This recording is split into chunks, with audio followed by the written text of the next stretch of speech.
and welcome. It's time for round 5 of Season X of the GT3 Championship, hosted by Apex Online Racing. This will be the race commentary for Tier 8, but before we get into the next round action, let's have a look at the Drivers' Championship as we came away from Zandvoort. Carlo Piquera was still leading the championship coming away from Zandvoort, despite a 6th place finish behind most of his rivals in the championship. He's got 272 points, 33 points clear of Raj Deepak, who's in 2nd place. In 3rd place, it was Jeremy Kazantsis of Team Phantasma Racing, who took away a strong result from Zandvoort, finishing 2nd. 4th place, it's Sabolix Bekes from Bekes Esports team. 209 points, is still pretty much in the fight, but then there's quite a big gap to 5th place. Julian Henry of Ardwen Racing has got 146 points, so 63 points behind Bekes, never mind the leaders of the championship.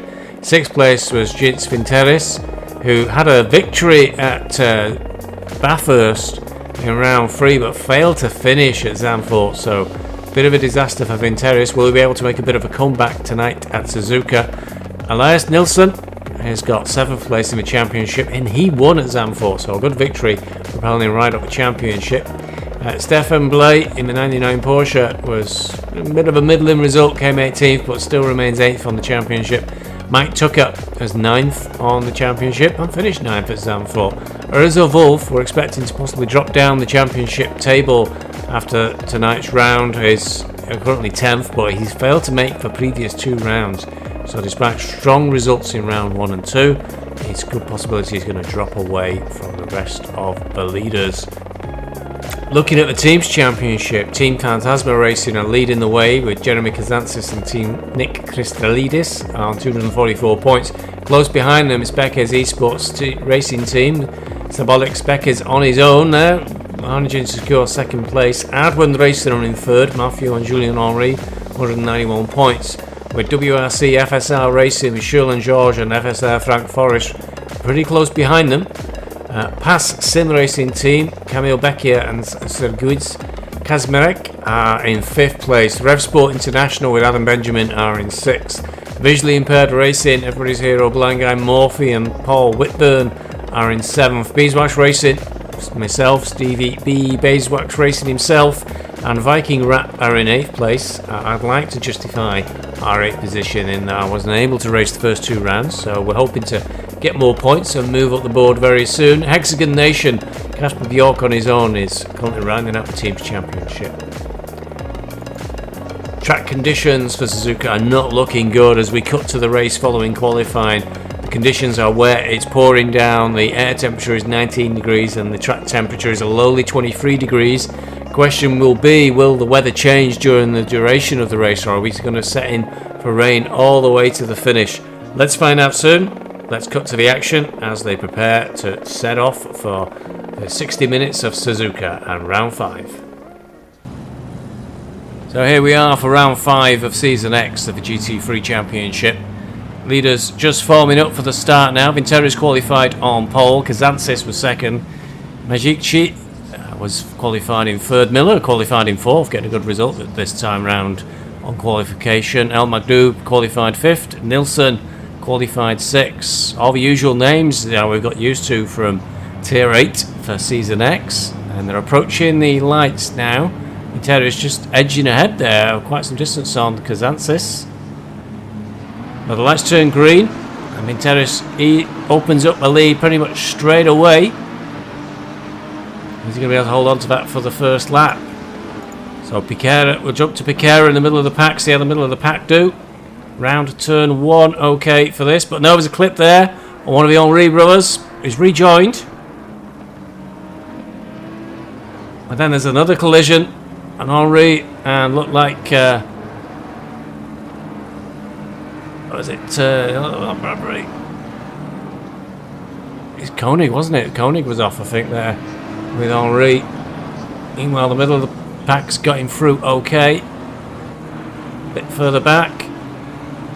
You see Husjak there, number 76, had a 30-second penalty going into this race, handed down from the steward. Same for Henry had a penalty in the number 80 Aston. And also Frank Forrest, unfortunately, I recall the incident at Zandvoort, where he rejoined, and there was a mini pile-up behind him, unfortunately. Frank Forrest unfortunately came away with a 30-second penalty from that one. They're going around Degner 1 in the middle of the pack. Meanwhile, we can try and get back to the front of the race. What's this? Yep, still chasing Vinteris on lap 1. Computer always gets very confused on the first lap, doesn't help matters at all. But that's through Spoon for Vinteris, still leading out Kazantsis by half a second. And then is that Miller under attack there from Nilsson just behind?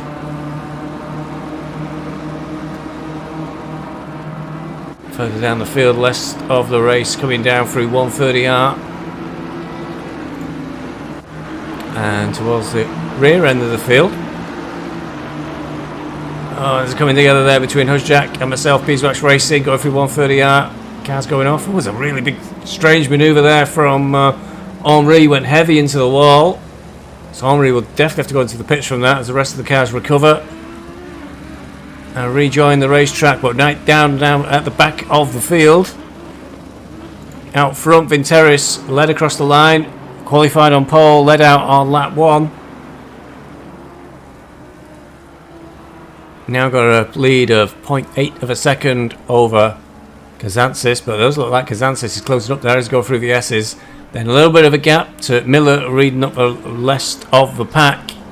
And there's a little bit of bunching up going on behind the BMW and Miller there. El Magdoub right behind. Then Nilsson, Beckes, George and Piquera. And then there's a little bit of a gap down to P9. Herkes in 9 is 1.8 second away from the leaders. So a little bit of an opening there. Under some pressure from another BMW of Kristalidis. The number 16 car.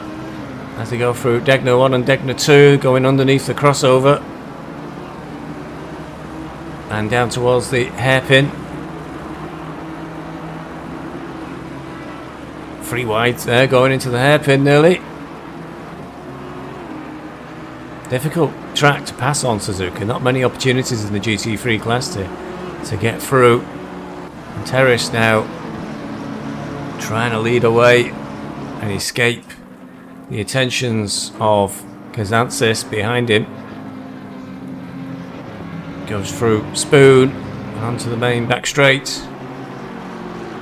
Miller's caught up very quickly there with the back of Kazantsis. It says 1.2 second gap, or it's a lot less than that. So possibly is Kazantsis made a small mistake going through Spoon. Around 130R and up towards the chicane to finish another lap. So Miller trying to bring pressure to bear on the McLaren.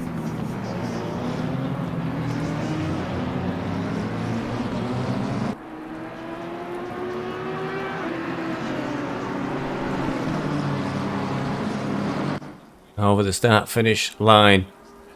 The terrace trying to get away, which is usually the best trick. Miller has a little look going into turn 1, but isn't close enough to Kazantsis to make an attack stick.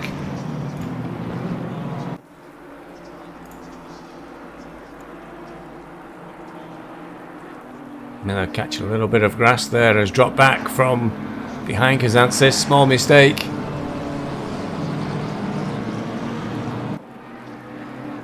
Team Phantasma in second place. Vinteris, I don't believe, is in a team.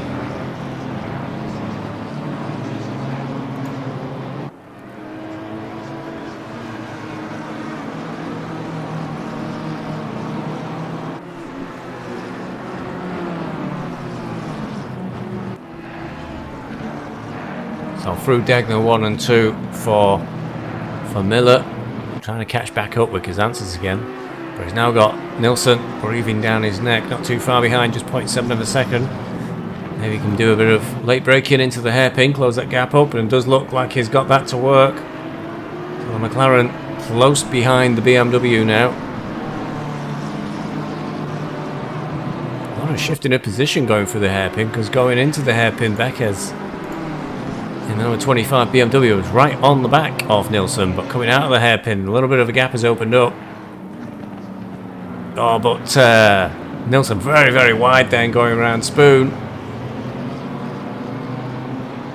Comes back on track and tries to get onto the slipstream of the BMW. It looks like it's too far away, but Beckes will have a slipstream from the McLaren 720. Nilsson trying to move around, trying to break that slipstream, but 130R is a very difficult place to overtake, especially in the wet. So no attempt there, and no luck of going into the chicane at the end of the lap. So maybe the best opportunities at Suzuka, maybe into that chicane. Turn 1 is really too fast, unless you're very close to try and get up the inside. But into the hairpin usually offers some of the best opportunities when you're into that braking zone. But in these wet conditions, quite challenging to make a pass. Through turn 1, Miller using that distraction of Nilsson dropping back towards Beckes and having to defend to try and slip away again. Kazantsis keeping Vinteris honest at the front, the gap's still just 0.6. And it's Miller, Nilsson and Beckes in 3rd, 4th and 5th that's having a very tight battle. George is just out the back in the BMW, and the gaps just keep opening and closing just a little bit. Now Nilsson's stolen a few car lengths again on Beckes to try and get a little bit of breathing space, and he's trying to close up again on Miller. Is Miller going to be able to get that consistency this week? He's always up there on pace, but something always seems to go wrong before the end of a race, and we see him drop back down the pack, holding on to a podium position at the moment. But Nilsson having a little look going into the hairpin, really draws up close as they go through the apex, but the BMW pulls away sharply as they get out of the hairpin. And look at the number of car lengths that he's managed to draw away on the McLaren there. A little further back, Piquet is trying to have a look at the BMW of El Magdoub. I'm not sure that line will work through Spoon, very much over to the left hand side of the track, and yeah, there was no way through to get to the BMW this time round. Maybe trying to get a run on the back straight, but again, even if you get a run, you're leading yourself on the 130R, which is a maximum speed corner with only one line through. You need to carry that run all the way up to the chicane really to make a pass. Rain still coming down, no change in the weather so far predicted for this race. So lap times won't be particularly quick in these conditions. Track temperature was really cool. So wet tyres all around, a little bit of guesswork I think for some people as well. Very difficult to practice for this race. It was sometimes dry, sometimes green, sometimes you had light showers, but we started with pretty medium rain, and there looked to be no change throughout the duration of the race predicted.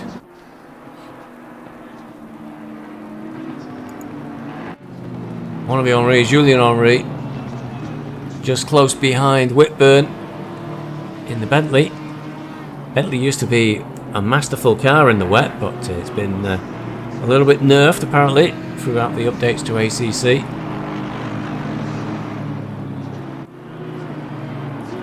And unfortunately, it looks like Mathieu Henry has decided to retire from the race, already 2 laps down, and sat in the pits with a stop-go 30 penalty.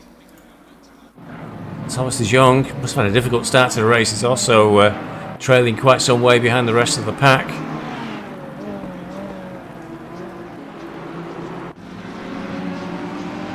Quick look at Bjork. He was showing 0.1 behind the Bentley of Frank Forrest, and is now behind a Porsche, so I must have got through on the Bentley, and he's now trying to close in on the Porsche 983 of James.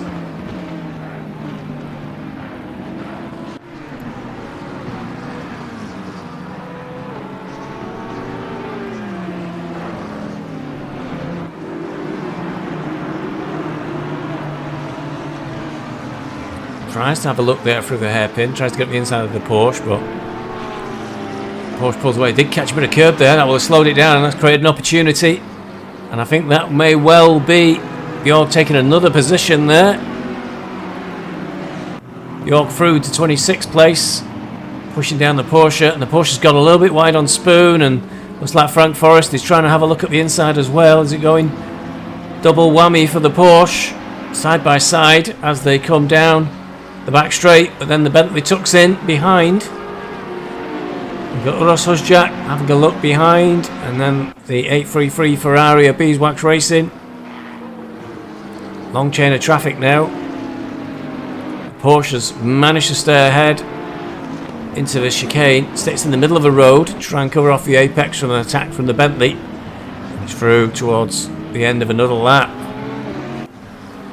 So Bjork doing really well that lap. Already 1.5 seconds clear apparently of the Porsches, disappearing up the road. McLaren looking strong here at Suzuka in the rain.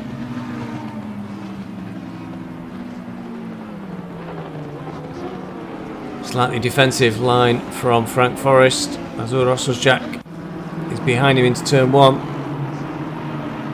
Confirmed afterwards that with the sudden change in weather at the start of the race, he got his tyre pressures all wrong. Frank Forrest struggled with the car all the way through the race. A nice little train of traffic now trying to make its way through, all behind the Porsche of James. Out front, it's Vinteris and Miller side by side. Vinteris must... Oh, big mistake there from Vinteris. Loses the rear end. Dropping right down the field with that one. That will put Kazantzis out front. So something happened whilst we were away looking down the field. Vinteris had a bit of a nightmare there. And we were dropping quite a number of places down because Miller was alongside him, and Miller's in third. So Kazantzis from Team Phantasma Racing moves into the lead of the race. Nilsson behind him. Nilsson, of course, doing quite well last week. As did indeed Kazantzis, sorry. In his second place, Nilsson taking the victory. So Nilsson had slipped a little bit way down the Drivers' Championship, but Kazantzis was in third. So in strong position, with Deepak having to drop out with the, I believe it was a power cut in his local area. So unable to race. Really opening the door for Kazantzis to make an attack for the Drivers' Championship. Prieto is down in 10th at the moment. So won't be collecting many points if he finishes down there. And Kazantzis currently in the driving seat for a victory. So we'll be interested to see an update on the Drivers' Championship after this race is over. Nilsson trying to keep the pressure on. We've seen Vinteris clearly make some sort of mistake. Vinteris got right down the field. I'm looking for him. 19th position. 19th from first. So Vinteris will be absolutely devastated at that. Looking so strong. And something must have gone awry. Need to gather himself up and I see how the car's handling, I guess. Still very early for a pit stop, or if repairs are needed, and that's probably the best option to take rather than keep losing time. Tyre wear maybe not such a big factor in these conditions.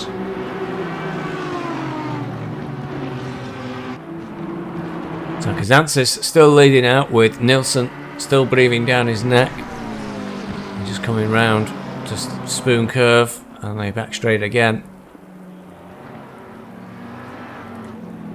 Keeping it neat and tidy.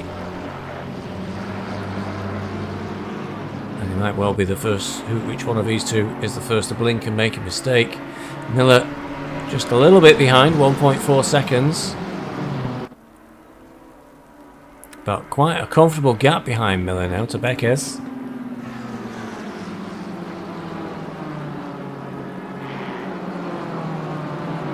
The 25 BMW 2.6 seconds and coming under a little bit of pressure from George.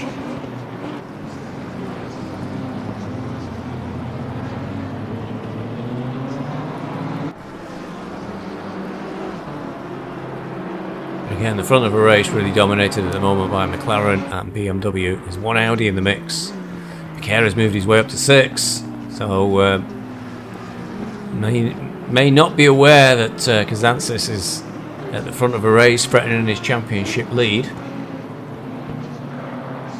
But 6th place, not a bad place to be. Magdub in 7th. That BMW looked a little bit unhealthy on my nose, so possibly a bit of damage there as well to El Magdoub. Crystalidis in the number 16 BMW in 8th, and Prieto in the 33 Audi down in 9th.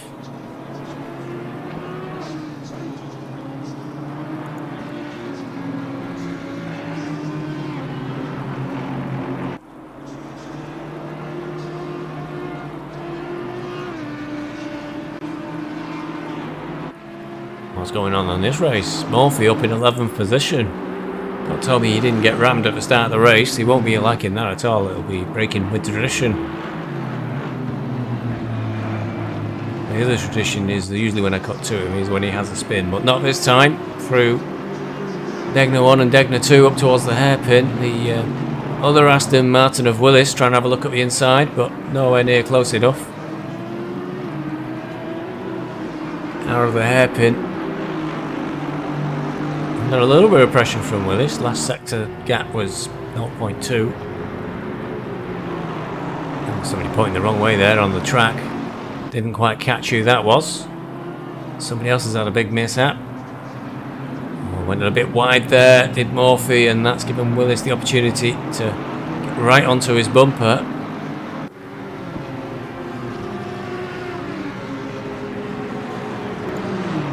Sure if it was Toff who was maybe pointing the wrong way around. Murphy just trying to defend. Oh, caught a lot of curb there. That must have been a bit hard in mouth then to caught that much curb going through 130R, but manages to not go spearing off into the scenery through the chicane. And Miller is really having Willis is really having another look and sniff around the back of the Aston. And Murphy's gone defensive. Staying over to the left slightly. Willis having a look for T1. He is alongside. Oh, and then he brakes. Murphy brakes and gets hit from behind by the 373 Whitburn Bentley. I'm not sure why Murphy braked then. It isn't what you expect going into 130R. You do brake, obviously, to make the corner, but that did seem pretty heavy braking, so Murphy is spun. We have cursed him by coming to look at him. He won't thank me for that one. He'll tell me to stop coming to check on him during the race. So he was showing 10th. I'm guessing he might be 13th at the moment when we get to the next sector. And may well have a big punt like that on the back. May have damage to his rear diffuser, which does upset the Aston. Yeah, he's showing down in 13th now. Whitburn 14th behind him. I think they're teammates, Murphy and Whitburn. I think we need to, they are teammates. I think we need to do some team orders next time. Make sure we sort it. And Whitburn's really dropped back. Really dropped back. I'm not sure what damage he may have. He's down to 20th position now.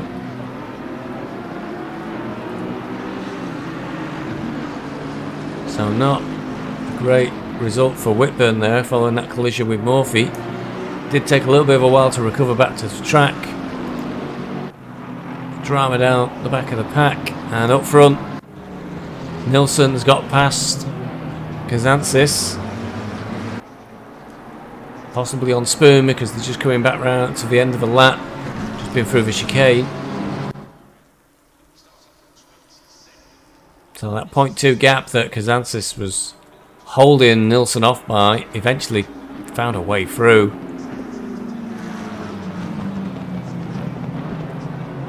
And also it's allowed Miller to... Oh, look at that big slide there from the McLaren. Is that going to present an opportunity? Because when you're going sideways, you're not going forwards. Through the S's. Kazantsis doesn't seem to be able to capitalise on that big slide that Nilsson just had. Miller trying to catch up with Beckes in tow.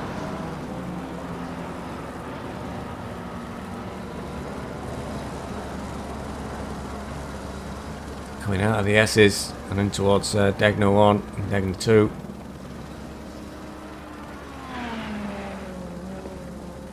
Nilsson starting to pull away a little bit there. Through the coming out of the end of the S's and through Degner's. Up into the hairpin. Opportunity usually to try and close up on the hairpin if you can get the braking just right. But if you get it wrong, you do look quite foolish.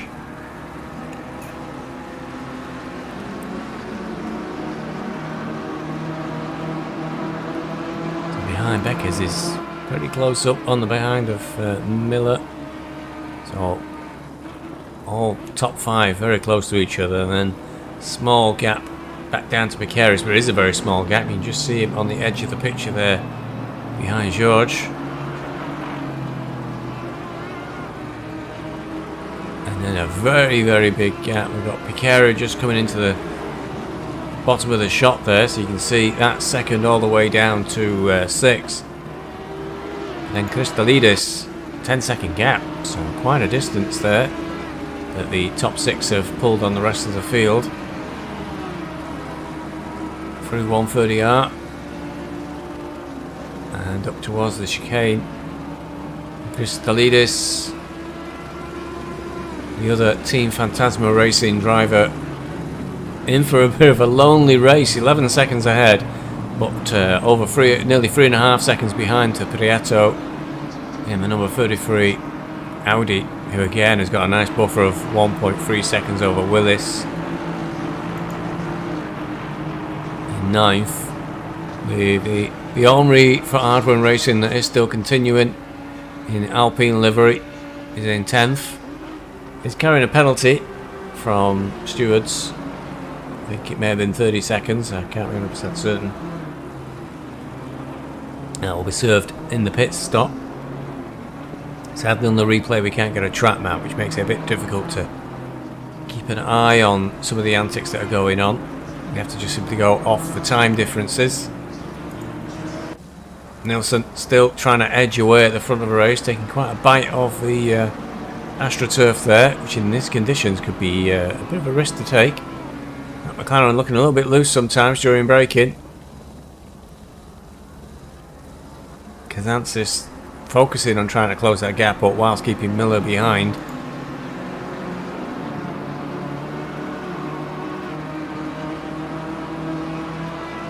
But this race really looking like very strong for the Mercedes and the BMW. 4 BMWs inside the top 10. 2 Audis, 2 McLarens and 2 Aston Martins.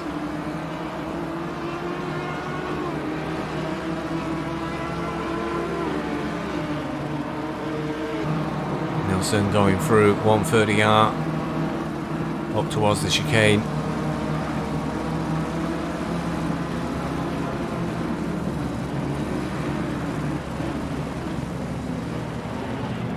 So all the question of consistency. Nelson's already won 1 race this season, but has had a few mishaps in some of the other rounds, dropped him down the field. If he can keep this up, he'll propel himself up the Drivers' Championship too. 2 victories worth a lot of points, but he's massively wide there at the end of turn 1, leading into the S's. He'll end up before stewards if he keeps using that much of the track plus some more. 3 track warnings on your final one, and on the 4th track cut warning from the game you get an automatic drive-through penalty. So you have to be careful on the cuts. Some of them are pretty easy to pick up. Degner 2 is often a place where you pick up a cut warning if you go wide onto the AstroTurf.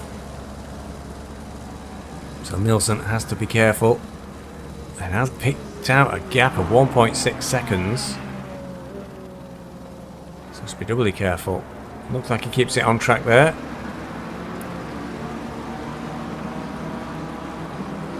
Miller still hovering right behind the McLaren of Kazantsis, with Beckes in close attention.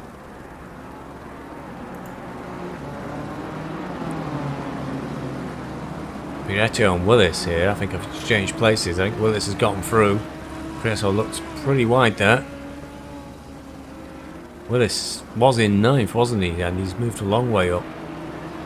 We've got Henri 7 seconds off this fight.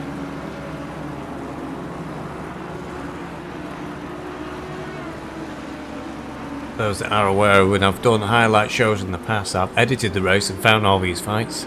Unfortunately, that takes around 15 hours of editing per race. Not something I've got the time for, so we have to take the somewhat random element of me trying to spot gaps on my timing boards and hopefully jump into fights at just the right times. Tucker in 13th, another 77 BMW. A bit further down the field, I think, when in all he is, trying to catch Vinteris. Vinteris has made his way back up to 12, so having a decent drive, trying to do that recovery, but he won't be happy, having been out in the lead for quite some time. And some sort of big mishap sending him right down the field. Saw him having a big spin, catching one of the BMWs.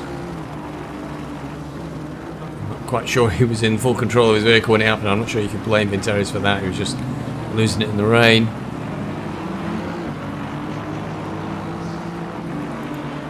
Toff all over the back of the Lamborghini of Kazmarek.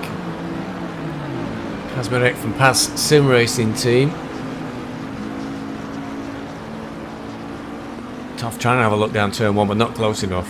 Really close coming out of the chicane, but possibly too close. Had to back out the throttle, and then Kazmarek manages to get a good run down the main pit straight, and then carries a lot of speed into turn 1, so no pass possible. Happened to me once or twice. You come out of the chicane so close to somebody, you couldn't get fully on the throttle, and then you just lose just that little bit of momentum. Stops you making a pass.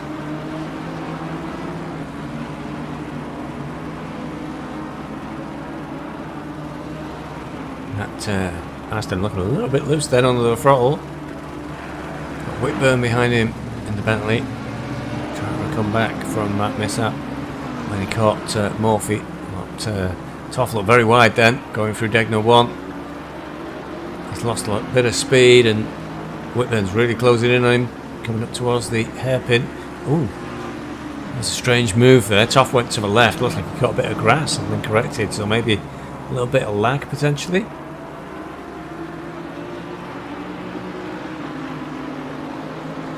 There's Viking Rat just in the background for these two. The other Beeswax Racing driver in 18th place. And a little bit of a slightly lonely drive. There's second behind Whitburn, trying to catch him. And there's a gap then of 4 seconds to Frank Forrest behind.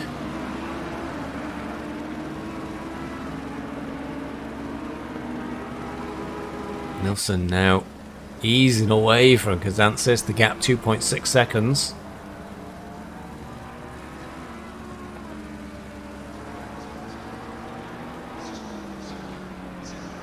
Nilsson was a late addition to Tier 8, moving from another tier, so it does have a slight disadvantage. You lose some points when you move tiers, but if he's able to take away a victory, I think he should well be within the top 10 of the Drivers' Championship.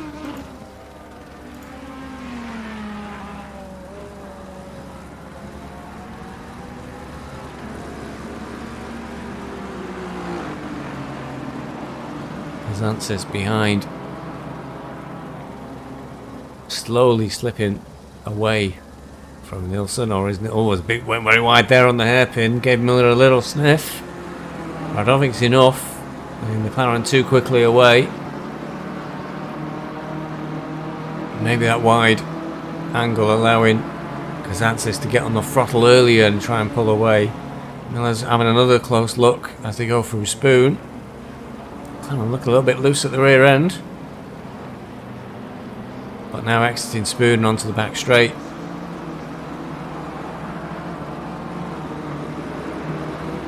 Miller just not close enough. That BMW looks to have a little bit of overspeed, but nowhere near enough. Miller moves around a little bit, maybe hoping to try and put Kazantsis off in his mirrors. It's not going to be good enough into the chicane, and McLaren's too far ahead to make an attack. See if Miller can get a really good run out of the chicane, get tight on the back of the McLaren. But you can see the McLaren pulling away there with its better acceleration over the BMW. And all Miller can do is follow all the way down again to T1.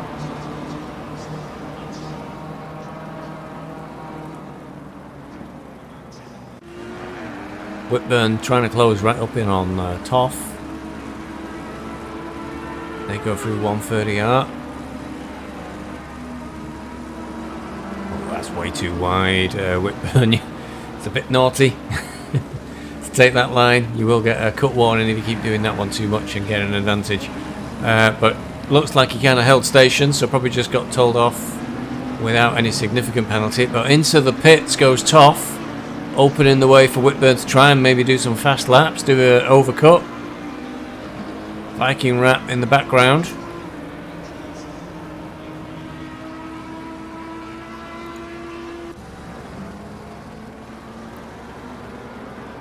Meanwhile up front, no change. Nilsson now 4.5 seconds clear of the rest of the field.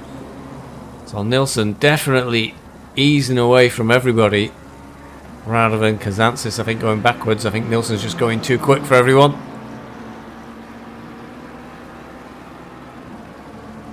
Coming in towards Spoon again.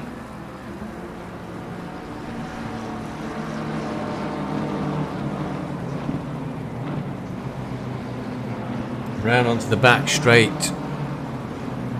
What answer can Kazantsis have to the pace of Nilsson in what remains of the race? I think we may be approaching the pit stop window soon. We're into, I think, lap number 15 now. It's 14 laps have been completed. And those who have a little bit of experience of changeable weather at Apex Online Racing will probably try and keep an eye on the weather prediction. You can see 30 minutes ahead. So halfway through the race is when you're going to know what the weather is all the way to the end. And we had an incident a few seasons back at Zandvoort where I had changeable weather, where it rained at the start of the race, was raining all the way through, but stopped with just 15 minutes to go. And a lot of people pitted at the halfway mark and put wet tyres on again. But those of us who've been watching the weather reports realised it was going to stop raining, stayed out, dropped down the field because we were losing pace on wet tyres that were getting quite old, but pitted when the weather dried with about 10 minutes to go, and it was overtake city as those on wet tyres suddenly had no grip on a very, very dry track. And we got quite a few of us got some very good results in that race, so always worth keeping an eye on the weather report. Also worth keeping an eye on Nilsson, whose lead now is 5.7 seconds. So storming away at the moment ahead of the rest of the field.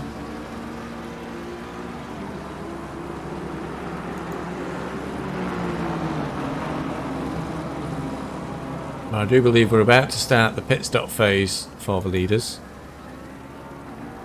Can't be too far away, although with the weather and the changeable and the fact I think the wets can last quite well, there's no reason that people will have to pit at the halfway mark, so this race could get quite confusing as to who's pitted when and who hasn't.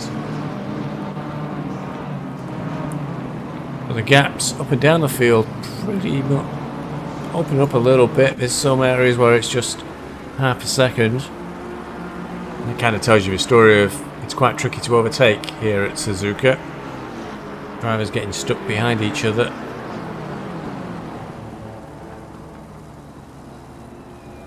Meanwhile, further down the field for Beeswax Racing, it looks like the cars that have been stuck behind for some time, Loris Jack and Frank Forrest, have pitted, which has opened the door for the Ferrari to try and overcut the other two cars and try and get away. Of course, the other big advantage is they both had a 30-second stop-go penalty to serve, so means for once, despite the limited skill behind the wheel, I think the overcut does have a fair chance of working out. The gap to Whitburn on this lap is 4 seconds.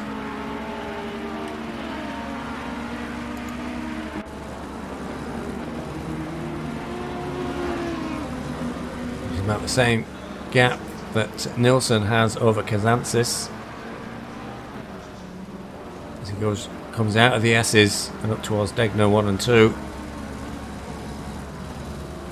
And looks like Miller has boxed. There he is. He's in the pits. So he's the first of the leaders really to box, because George is still going around, as is Beckes and Kazantsis. So all depends really on how Miller's pit stop goes, if he's needed to have repairs on.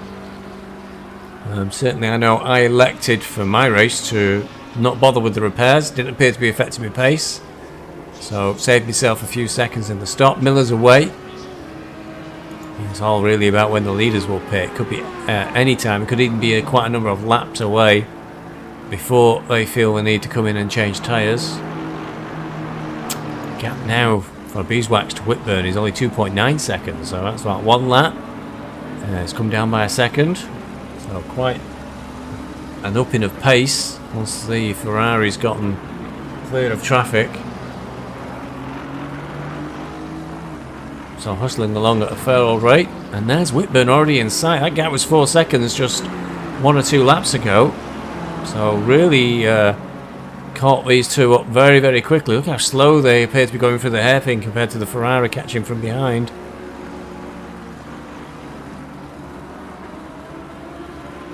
So it was 4 seconds, now it's 2 seconds.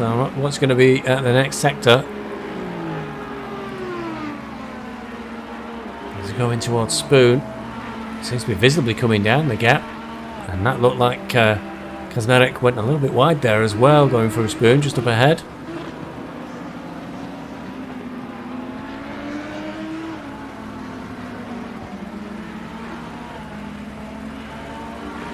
Oh, what's happened with Whitburn there? He's just lost it on the straight. Oh, that was pretty close then. Ferrari closing right up on the Lamborghini.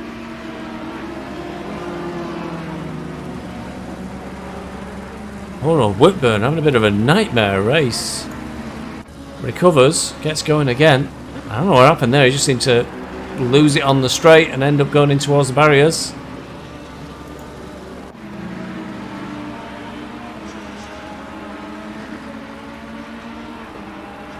So slightly deceiving to move up to 9th for Beeswax as other drivers start their pit stop procedures. It does look like Nilsson's in the pits and he's pulling away already. Where's Kazantsis? Kazantsis has jumped him in the pits. First back out on track. Nilsson, don't know if he left repairs on or if he's using fully automated pit stops, but he's lost that position in the pit stop. So well done to Kazantsis, but the pace that Nilsson was showing prior to the pit stops was pretty quick, so there's no guarantees that Kazantsis is going to be able to stay away, because the overall gap is only a handful of seconds. And Kazantsis have pulled out a 4-second lead in just half a dozen laps. Got to see what it all settles down. Miller's showing in 11th at the moment, so behind Kazantsis. When it settles out, he's right behind him, just 1 second, so no undercut for Miller on the pit stops. He's still stuck behind the McLaren of Kazantsis, but the big loser is Nilsson, who must have had repairs on, because he's lost a good 5 to 8 seconds there in the pit stops over everybody else. Miller, he was at least 5 or 6 seconds ahead of Miller going into the pits, and now he's nearly 3 seconds behind him. So not a great pit stop for Nilsson. Kazantsis perhaps capitalising on that. Should be perhaps in first place when all this settles out. Georges is still going round. Willis is into the pits. And Julien Henry, who was right down the back of the field at the start of the race, now is in the second place. So well done to Julien. Willis still doing his pit stop. Oh, Kazmarek was struggling a bit. I think lost it in the chicane. He's actually got his teammate just behind him in the other Lamborghini Vecchia. So I think that the Ferrari of Beeswax Racing comes into the pits. Scheduled stop. Vecchia very close to his teammate.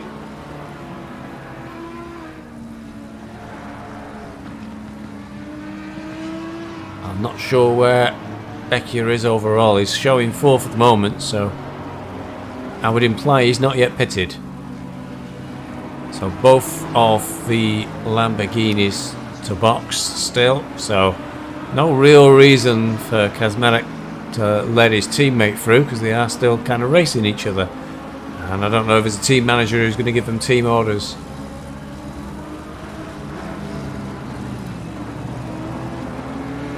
Well, the Pass Sim Racing team line astern as they go through Degner 2.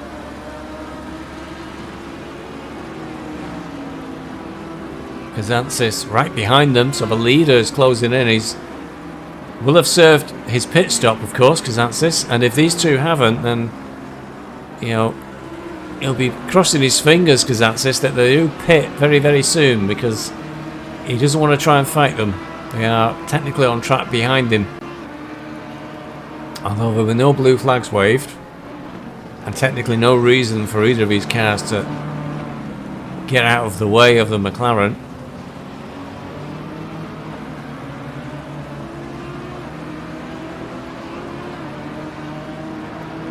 Down the back straight they go. Becchia is still behind his teammate Kazmarek.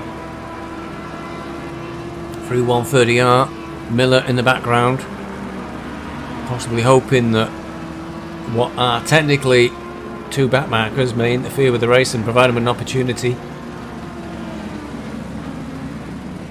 And that is Piquera right behind them. So one of the Lamborghinis pulls into the pits, the other one stays out.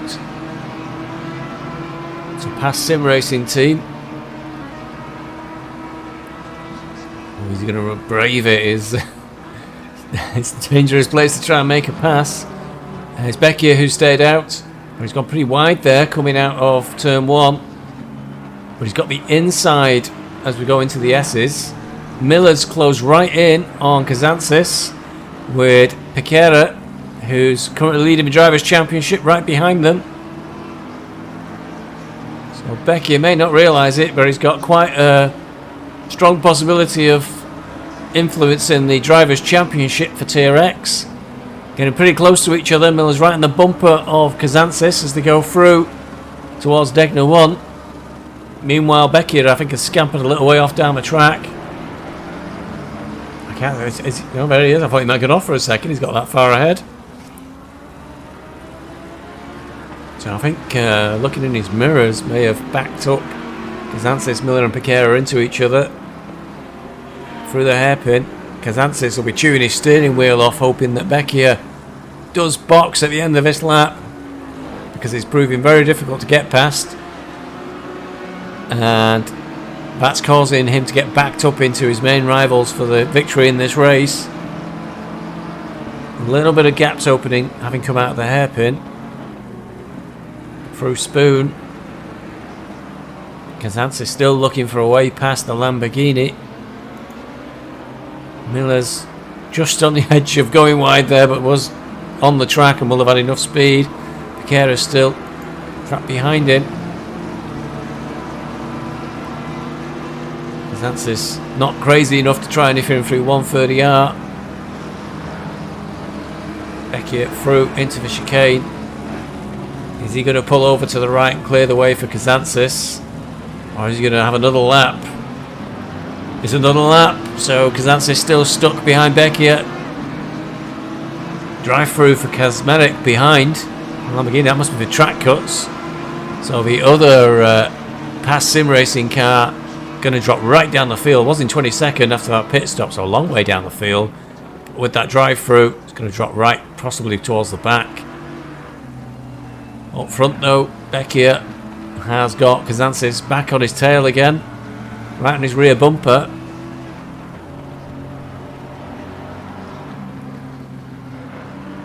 Miller gets a little bit of a breather. Piquera's dropped a little bit back. Piquera's got Nilsson right on his tail, and Becchia is there trying to get involved as well.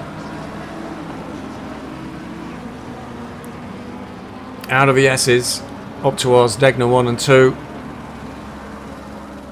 No real way through on the Degner corners. Not unless you're extremely trusting of the drivers around you. They usually might not end well. Miller has got Piquera right on his bumper again. His close light up, going through Degner 1 and 2 into the hairpin. Nobody has a wild look, but all getting really close to each other. There's Morphy there off to the side of a track. That will block any chance of getting round coming out of the hairpins. And they're away again. Still in the same order. Becchia, Kazantsis, Miller, Piquera and Nilsson. Becchia's trying to hang out the back. I'm sure Kazantsis is desperate that Becchia pit, clear the way,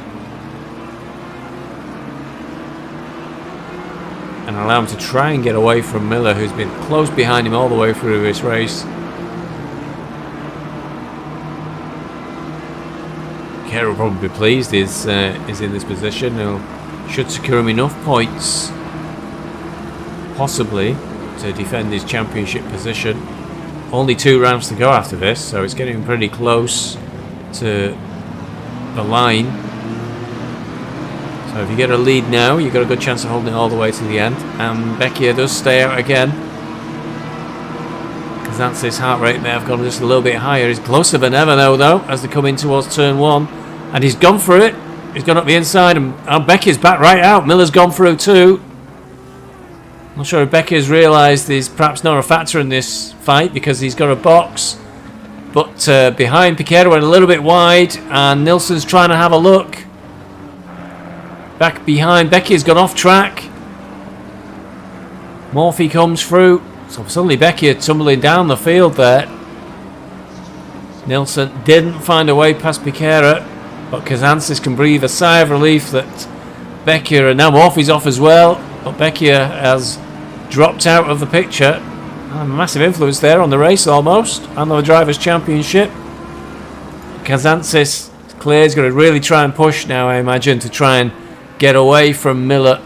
Looking, having been through the pit stop phase and in the lead of a race, it may well be Kazantsis' race to throw away now. He's got to hang on for another, 9 laps or so.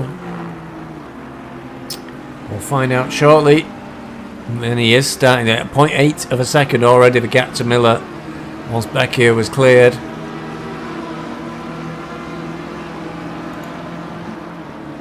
Piquera and Nilsson, they all seem to get a bit strung out as they come out of the hairpin and through Spoon.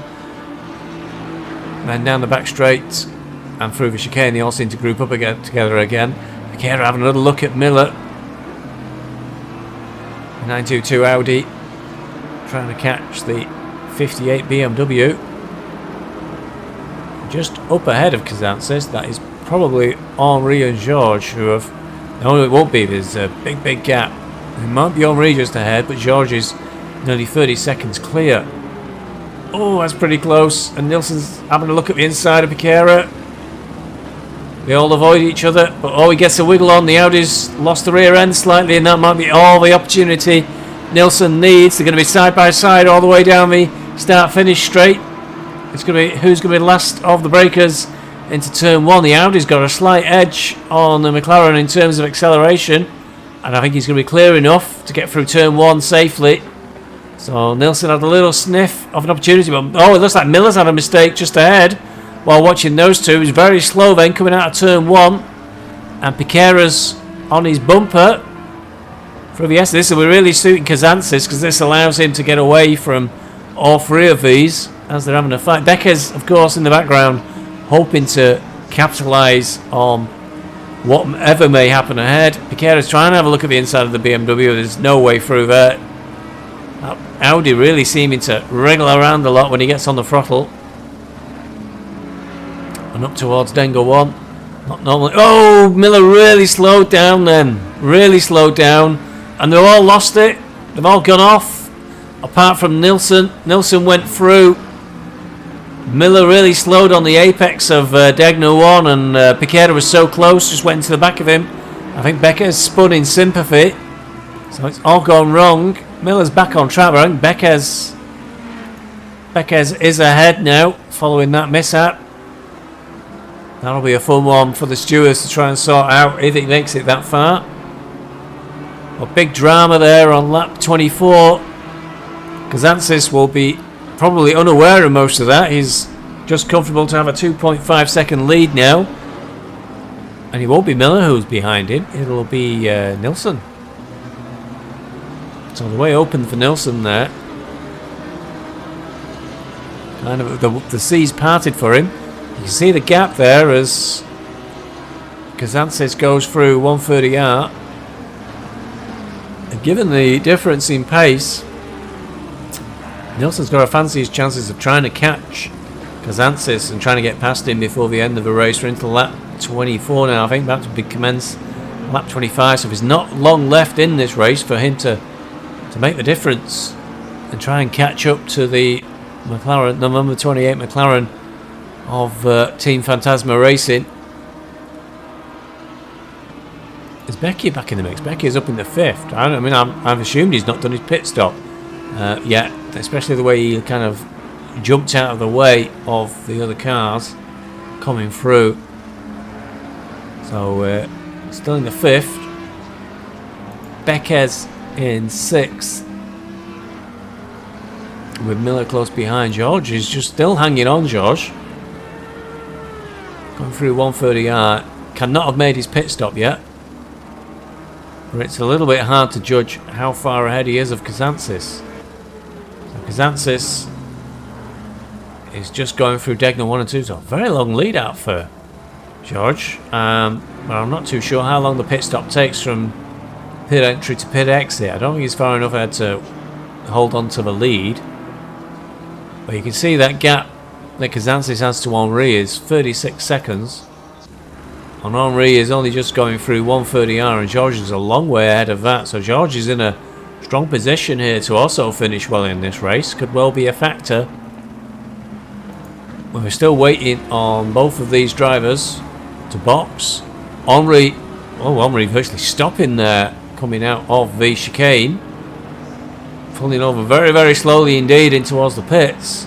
So I'm not sure what the problem is there. He can't possibly run out of fuel this early in the race, can he? Don't be reading the data readout in the bottom right hand corner that he's fixed. But Henri crawling his way to the pits. And that really does look like he may have run out of fuel. The way he's rolling down the pit lane. So Henri has a penalty to serve too. And he's going to drop right down the field if he can even get to his pit box. And if he has run out of fuel, he'll have to go into the car, return the car to the pit box really, to load a setup to get more fuel, and that'll mean a lockout of 2 minutes. So he'll be effectively out of the race. So George is leading now, and next time we see the gap to Kazantsis, that's the time gap he's got to focus on, because he's still got to do his pit stop. If he can get in and out fast enough, he may well retain a leading position in this race. Kazantsis, though, is effectively going to be the leader once George has served that pit stop.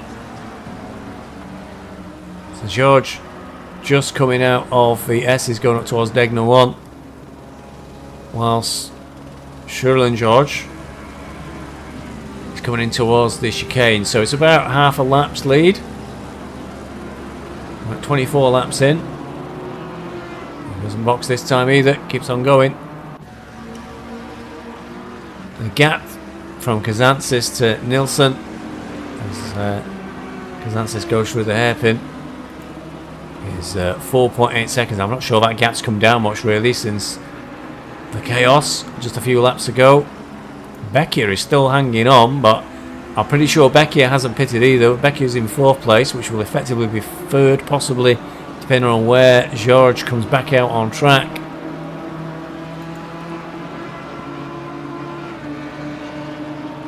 So George Frank Forrest, who's having a very difficult race. So we see where Frank is, down in 22nd. He did have that box penalty to serve, and he was having a big issue with his setup and tyre pressures early in the race, so Frank struggled. But both of these drivers racing for WRC FSR Racing, a team that's doing fairly well in the Teams Championship. Right up there at the top. I think they were in 4th place coming into this round. But not a great race for Frank Forrest, but his teammate is having a great race tonight. George is out in front at the moment. Kazantzis' lead is now nearly 5 seconds. He was briefly 5 seconds there.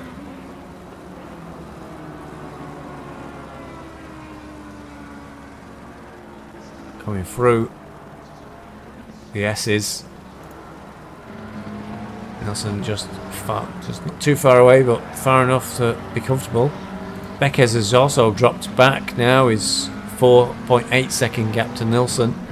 Gotta wonder if any of these cars perhaps are carrying damage after that coming together between Miller and Piquera. Miller tight on the bumper of Beckes, and then another 1.8 seconds behind the Audi of Piquera. Quite possibly got some front damage. I'm not sure if he may have got tapped from the back as well when all that coming together happened. Then a really big gap between the front 6. 10-second gap down to Willis in 7th place. Kristallidis, oh, perfect timing. He'll really affect me for that one. He has a little spin, clonks the back of his car, and if that was El Magdoub, I think, going through, he's just lost that position just as we cut to him. Strange place for a slide. Is he going through the S's? As we pick it up, I think he may have just been coming to the S's, coming up to Degner 1. And he's got the, that's an Aston Martin close behind him, but I think that car must be a lap down. 81 Aston. Yeah, it's Martins who's unfortunately running last in the field really at the moment. There's Vinteris in the background. Remember Vinteris leading the race early doors. Down in 10th, so did recover to 10th. But won't be happy being all the way down there, having led the race for quite a number of laps during the initial stages. Kazantzis showing 67 seconds there behind George. So George is in the pits now. So this is it. George is just exiting the pits, but Kazantzis is already on the start-finish straight. It's definitely a case of it's going to be a bit close, but I think Kazantzis is through. Just saw George just to the right there. Nilsson, where's he going to be in relationship to the BMW? There it is. George is just in front, so excellent decision by George to stay out when everybody else boxed. He's kept his head down and turned in some quick laps, and he's moved himself up to 2nd place. And there's only a couple of laps, maybe one more lap to go. Kazantzis will be leading. Georges will be in 2nd place. Nilsson 3rd. So BMW is really strong at Suzuka. And down the rest of the field, the gaps have pretty much opened up all the way down. Beeswax Racing still plugging away at trying to get back up the field. He's cleared quite a few cars. And now has a 4-second gap to Prieto with just a couple of laps to go. Nilsson trying to chase down the BMW of George. But meanwhile, Kazantzis got a 3-second lead over George, looking comfortable for his first win with AOR. Goes through Spoon.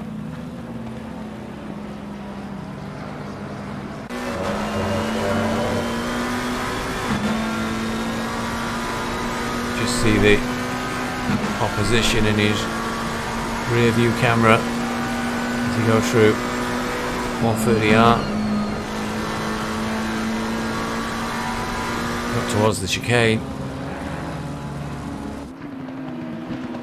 George is just in the background.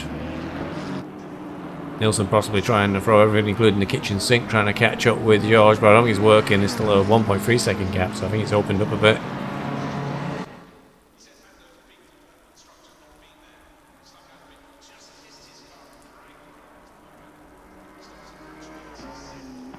And over the line, and the fireworks are going off, and that, I think, is it. Victory for Kazantzis in round 5 at Suzuka. 2nd place goes to George.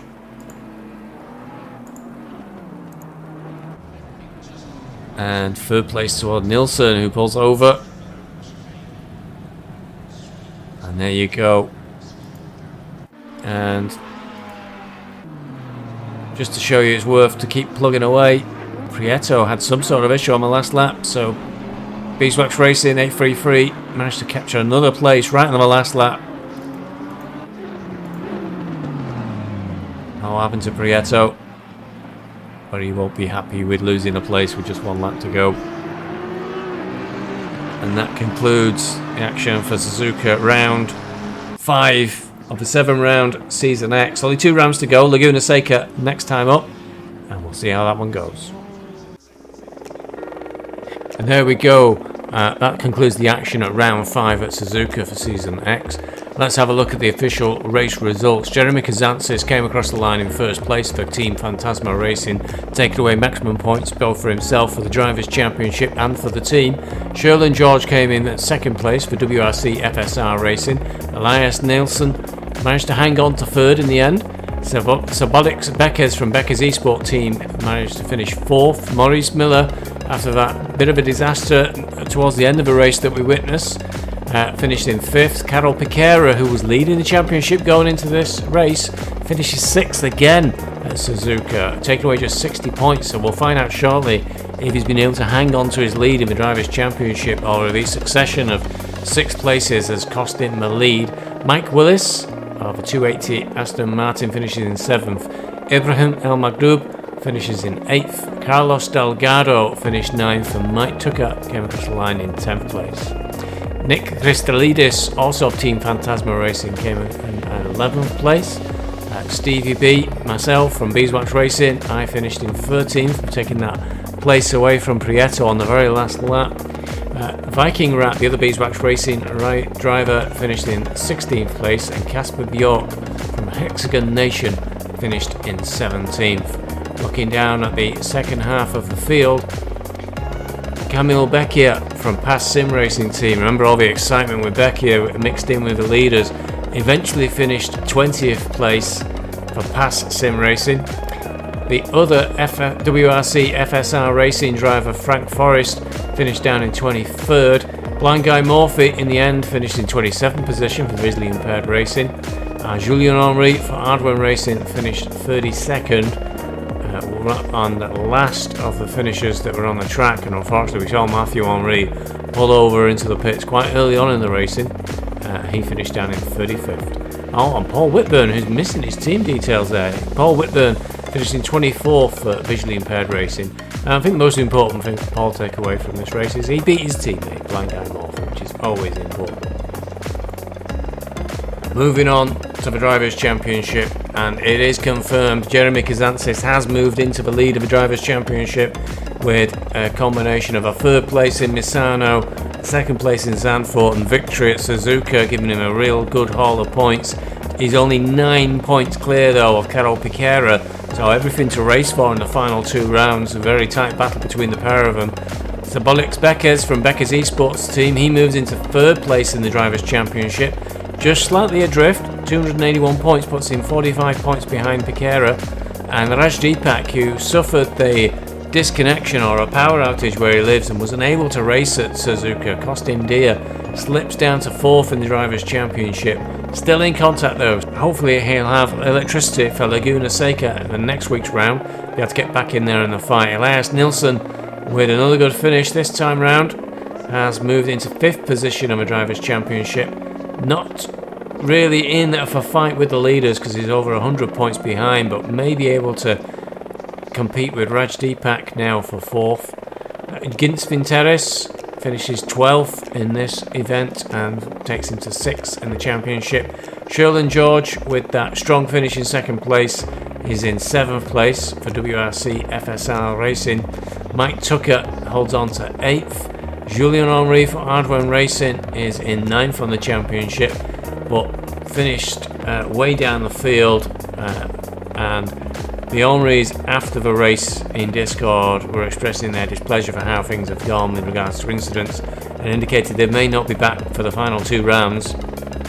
So Julian's 9th place position may be under threat, and Ibrahim El Magdoub moves into the Drivers' Championship for the first time in 10th place with 129 points, every possibility of being able to move further up the championship in the final 2 rounds. And moving on to the Teams Championship. Top of the table is Team Phantasma Racing, Jeremy Kazantsis. Victory tonight, bringing in a massive haul of points, moving the team well clear of the rest of the field, along with his teammate Nick Christalidis. They're now 98 points clear of second place Becker's esports racing team. So Bolix Becker is driving on his own and still managed to get a decent haul of 281 points, but he's really up against it against 2 drivers bringing in points against him on his own. So he's a 98 point gap to try and make up. Looks unlikely with just 2 rounds remaining. WRC FSR Racing are in 3rd place. Sherlin George finishing 2nd tonight also gives them a big bump in points. FSR Frank Forrest is his teammate. They must have their sights trying to catch with Jeremy and Nick Christalidis. Certainly try and take 2nd place away from Sabolix Beckers. So a lot going on at the front of the Teams Championship. In 4th place is Ardwen Racing. Disastrous night for Matthew and Julien Henry. Matthew, I think we saw pulling into the pits early in the race, and Julien Henry, I think, finishing at the back of the field. Only 184 points now for those. A bad night, and they slipped back 1 place on the Teams Championship. 5th place, Beeswax Racing, moved 3 places up the table. Now that I am able to partake, having missed the first 2 rounds, it's Stevie B, Mr. Beeswax Racing himself, with Viking Rap in 5th place, trying to close in and make it a bit further up, and maybe able to get 4th. Maybe try and aim a little bit higher. Pass Sim Racing team are in 6th place. We saw Kamil Bekia getting very involved with the leaders, but did finish quite a way down the field, and Sergui's Kazmerik means that they've only got 121 points, but just 12 points behind Beeswax Racing, so if they can pull it together for the final 2 rounds, could be tight between both those teams. 7th place, Visually Impaired Racing, Blind Guy Morphy and Paul Whitburn, now dropping slightly adrift of past Sim Racing team. 20 point gap nearly to the team. Rev Sport International, Adam Benjamin on his own, really up against it, 1 driver against teams of 2, but Adam managed to bring in 95 points.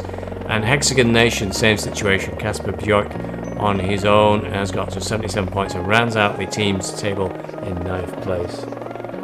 So that concludes all the action and updates following round 5 at Suzuka. Next up it's Laguna Seca, and with just 2 rounds to go, it's looking pretty close on the Drivers' Championship and then the Teams' Championship. So if you want to watch live, the race will be live streamed, accompanied by lots of swearing and screaming from myself, next week on Tuesday, or there should be a fully commentated race coming out a couple of days after the event. Please leave a like and subscribe and all those lovely YouTube things, and I will see you later. Thanks for watching, and cheerio.